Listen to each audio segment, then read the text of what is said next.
Herek piye kabare aku nang kene apik tenan. Ada beberapa momen yang bisa bikin pelajar atau mahasiswa di seluruh Indonesia deg-degan. Contohnya, ketika mendapatkan nilai yang jelek nggak sesuai dengan ekspektasi. Ataupun ketika mendapatkan tugas yang super sulit dan super banyak, yang bisa bikin kita jadi lebih hektik. Namun, menurutku pribadi ada satu momen yang bisa bikin pelajar atau mahasiswa jadi jauh lebih deg-degan. Yaitu ketika dosen atau guru atau pengajar ngasih pertanyaan ke kita.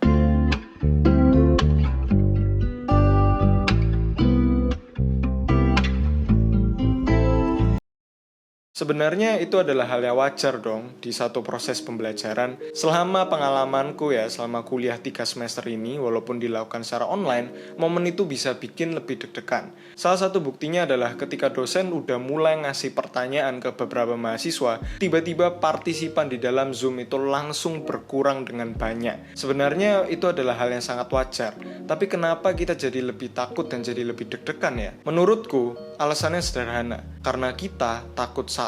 Ketika kita salah atau nggak bisa menjawab pertanyaan yang diajukan oleh dosen atau pengajar, kita pun juga takut dimarahi atau ditegur oleh dosen atau pengajar tersebut. Dan yang kedua, kita pun juga merasa malu karena nggak bisa menjawab pertanyaan itu. Apalagi ya, ternyata setelah giliran kita, teman-teman kita bisa menjawab dengan lancar. Ya, hal itu wajar ya. Mana ada manusia di bumi ini yang mau gagal atau mau salah. Pasti semua orang itu mau sukses, mau berhasil, dan mau dianggap sebagai orang yang pinter dong. Namun, menurutku pribadi, ada satu hal yang membuat banyak orang di Indonesia jadi takut untuk gagal. Menurutku, pendidikan di Indonesia itu sangat mengapresiasi prestasi, dimana hal itu wajar dong. Namun ada satu hal yang kadang luput atau kadang terlupakan, yaitu adalah menerima kegagalan dari seorang pelajar. Salah satu peristiwa yang menurutku pasti banyak terjadi di sekolah-sekolah di Indonesia adalah ketika guru atau pengajar menyuruh beberapa siswa untuk keluar dari kelas ketika mereka nggak bisa menjawab pertanyaan atau dianggap nggak memperhatikan kelas dengan baik. Nah, belakangan ini aku merenungkan lagi, apakah tindakan tersebut benar-benar menyelesaikan akar permasalahan atau enggak? Menurut opiniku, tindakan yang harusnya dilakukan adalah mencari tahu kenapa siswa-siswa tersebut nggak memperhatikan pelajaran dengan baik. Siapa tahu mereka ada permasalahan di rumah mereka, di keluarga mereka, yang menyebabkan mereka nggak bisa fokus atau nggak berminat ketika mengikuti satu pelajaran. Dan tindakan untuk mengusir atau membuat mereka keluar dari kelas, menurutku itu juga bukan tindakan yang efektif dan efisien, karena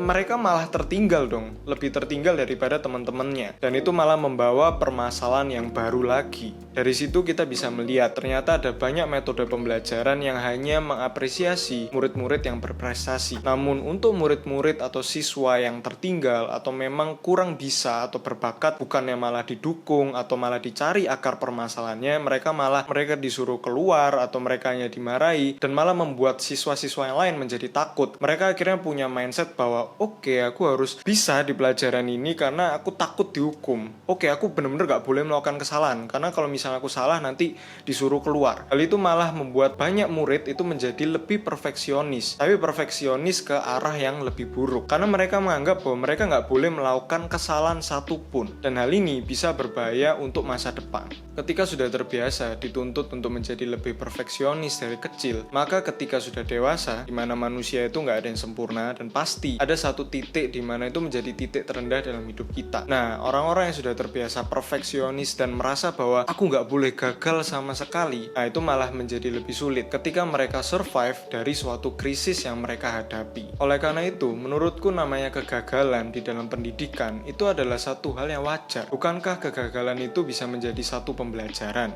Dan bukankah namanya pengalaman itu adalah guru yang terbaik? Dan yang namanya pengalaman itu nggak cuma tentang pengalaman positif atau senang-senang aja kan? Pasti ada banyak pengalaman negatif yang bisa membentuk dan membangun diri kita menjadi lebih baik lagi. Ketika kita takut untuk gagal, kita pun juga akan takut untuk keluar dari zona nyaman dan zona aman kita. Kita takut untuk mengeksplorasi hal-hal di luar zona nyaman kita. Dan kita pun pada akhirnya nggak bisa memaksimalkan potensi yang dimiliki oleh diri kita sendiri. Padahal siapa tahu potensi potensi terbaik kita tuh malah di luar dari zona nyaman kita. Tapi karena kita nggak mau dan nggak bisa menerima namanya satu kegagalan, pada akhirnya kita tetap diem di dalam zona aman kita dan selamanya nggak bisa mengeluarkan potensi terbaik kita. Kita bisa lihat dari penemu-penemu, entah di zaman yang lalu atau di era modern sekarang ini, mereka adalah orang yang mau menerima kegagalan. Berapa banyak kegagalan yang harus dialami oleh Thomas Alva Edison dan juga oleh Elon Musk sebelum mereka itu bisa melakukan pencapaian-pencapaian yang luar biasa dalam hidup mereka. Dan bayangkan, kalau mereka semua memilih untuk tetap diem di dalam zona nyaman mereka, tentunya dunia nggak akan menjadi seperti sekarang ini. Oke, dan satu prinsip yang sampai sekarang aku terus terapkan, yaitu adalah aku adalah seorang mahasiswa. Ya, aku bukan maha tahu